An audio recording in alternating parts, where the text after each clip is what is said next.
Thus far, Iran has fulfilled all of its obligations, but has been deprived of other members' technical assistance and, even at times, of the agency's support. For about 5 years, some of the aforementioned powers have, by exerting heavy pressure on the IAEA,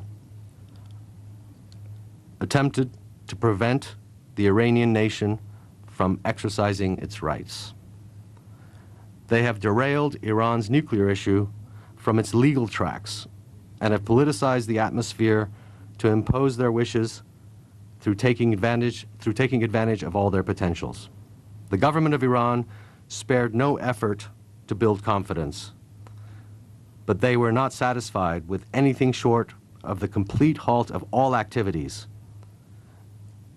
even those related to research and university fields.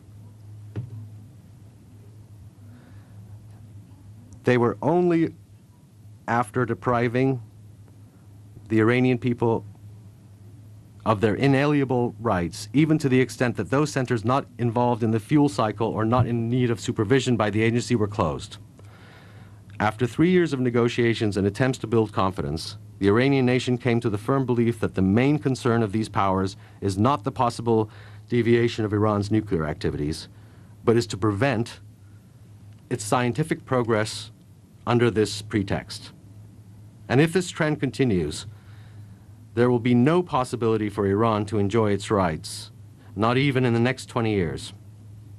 Therefore, Iran decided to pursue the issue through its appropriate legal path, one that runs through the IAEA, and to disregard unlawful and political impositions by the arrogant powers.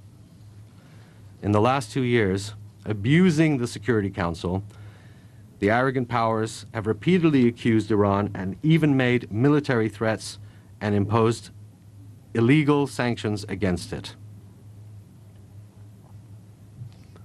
However, by the grace of faith in God and national unity, Iran has moved forward step by step, and now our country is recognized as one with the capacity for industrial scale fuel cycle production for peaceful purposes. Unfortunately, the Security Council, in dealing with this obvious legal issue, was influenced by some bullying powers and failed to uphold justice and protect the rights of the Iranian people.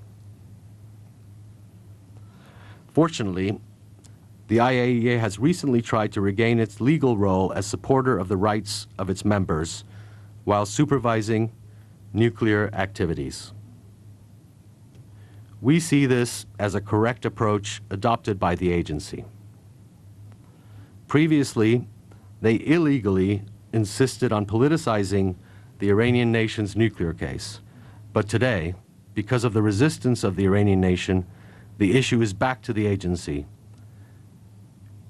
And I officially announce that, in our opinion, the nuclear issue of Iran is now closed and has turned into an ordinary agency matter. Today, many important questions have been raised about the nuclear activities of certain powers within the IAEA, which should be dealt with properly. Of course, Iran has always been and will be prepared to have constructive talks with all parties.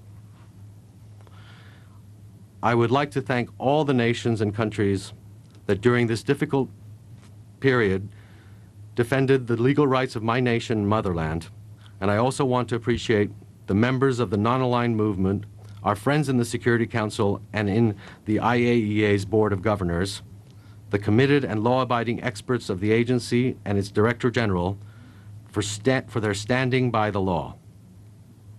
I would also like to announce that unlike the monopolistic powers, the Iranian nation is ready to offer to other members its experiences in the form of educational programs and based on its obligations under the agency's statute and under its supervision.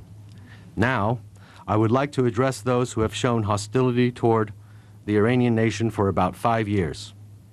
offended and accused my people who have contributed to the history and civilization of the world, and I advise them to learn from history and their recent actions.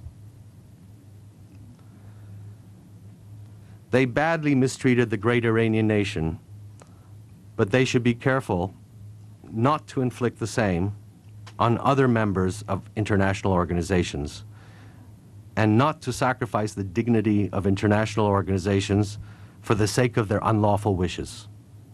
Today, the nations of the world are wide awake and resistant. If you reform yourself, the whole world will be reformed.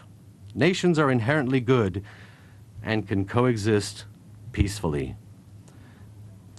Those powers should endeavor to serve their own people. Others do not need them. Is it not high time for these powers to return from the path of arrogance and obedience to Satan to the path of faith in God? Would they not like to be cleansed of the impurities, submit to the will of God, and believe in Him? Faith in God means believing in honesty, purity, justice, and compassion for others. They can be certain that they will benefit from purity, honesty, justice, and loving and respecting the human dignity.